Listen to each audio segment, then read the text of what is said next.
Hello viewers, আসসালামু আলাইকুম। Welcome to my new another video. কীভাবে পারফেক্টভাবে পোলাও রান্না করতে হয় সেটা আপনাদেরকে শেয়ার করব। অনেকে এই পোলাও রান্না করার সময় ঠিক মতন পানি দিতে হয় সেটা বুঝে উঠতে পারে না, তাই তাদের জন্য আজকে এই রেসিপিটা।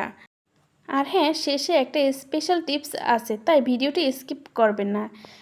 তো এইখানে আমি 1 কাপ পরিমাণ মতন চাল নিয়েছি। আপনারা বাসায় কয়জন সে হিসাব করে চাল নেবেন। তো আমরা বাসায় 2 জন, তাই আমাদের 1 কাপ চাল লেগেছে।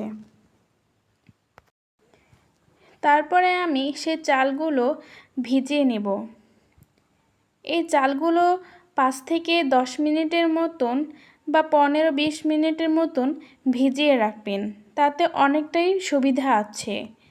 তারপরে চুলা অন করে প্যান বসিয়ে দিয়ে দিলাম পরিমাণ মতন তেল, দেব পেঁয়াজ কুচি, মরিচ কুচি, দারচিনি আর কয়েক টুকরো এলাচ। আপনার সব কিছু পরিমাণ মতনই দেবেন। দিয়ে দিলাম তেজপাতা। এগুলোকে অনবরত ভালো করে নেড়েচেড়ে নেব। যখন ঠিক এভাবে ভাজা ভাজা হয়ে যাবে তখনই এই চালগুলো দিয়ে দিবেন। আমি অফ ক্যামেরায় এই চালগুলো ধুয়ে নিয়েছি। পোলাও চাল দেওয়ার পরে পানি দিবেন না সাথে সাথে, কিছুক্ষণের জন্য চালটা হালকা ভেজে নেবেন, 10 মিনিট বা 15 মিনিটের মতন করে। যখন হালকা ভাজা ভাজা হয়ে যাবে দিবেন পরিমাণ মতন লবণ, দিয়ে দেব কিশমিশ। আপনাদের বাসায় যদি কিশমিশ থাকে তাহলে দিবেন। এখানে আমি পরিমাণ মতন পানি দিব। তো আমি এখানে 1 কাপ চাল দিয়েছি, এখানে আমার পানি লাগছে 2 কাপ। আপনারা সেই হিসাব করেই দিবেন। দিয়ে দেব একটু আদা বাটা। পোলাওয়ের সাথে আদা বাটা দিলে টেস্টটা খুবই মজা হয়, খেতেও খুবই দারুণ। আপনারা বাসায় কে কীভাবে রান্না করেন আমাকে প্লিজ কমেন্টে জানাবেন। যখন পানিটা টেনে যাবে তারপরে আমি সরা দিয়ে দিব।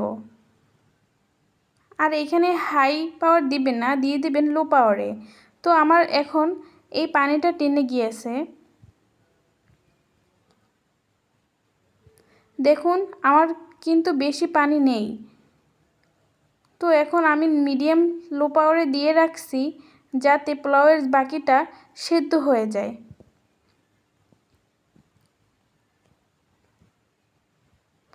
এখানে আমি ব্রেস্তা করার জন্য কড়াই বসিয়ে দিয়ে দিলাম তেল, পেঁয়াজ কুচি দিব,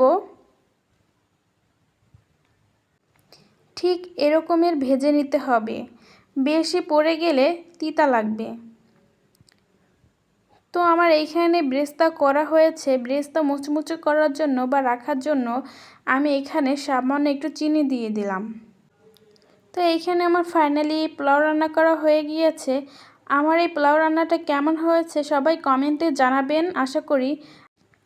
আর হ্যাঁ, একটা কথা মনে রাখবেন, 1 কাপ চালের সাথে 2 কাপ পানি দিবেন, মানে দ্বিগুণ হবে।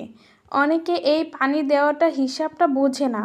তো আমি এইখানে 1 কাপ চালের সাথে 2 কাপ পানি দিয়েছি, গরম পানি, ঠান্ডা পানি দিবেন না। তো আমার এই পোলাও রান্নাটা কেমন হয়েছে সবাই কমেন্টে জানাবেন। আর আমার রেসিপিটা যদি ভালো লাগে সবাই লাইক অ্যান্ড সাবস্ক্রাইব করে বেল আইকনটি টিপে দিবেন। সবাই ভালো থাকুন। আল্লাহ হাফেজ।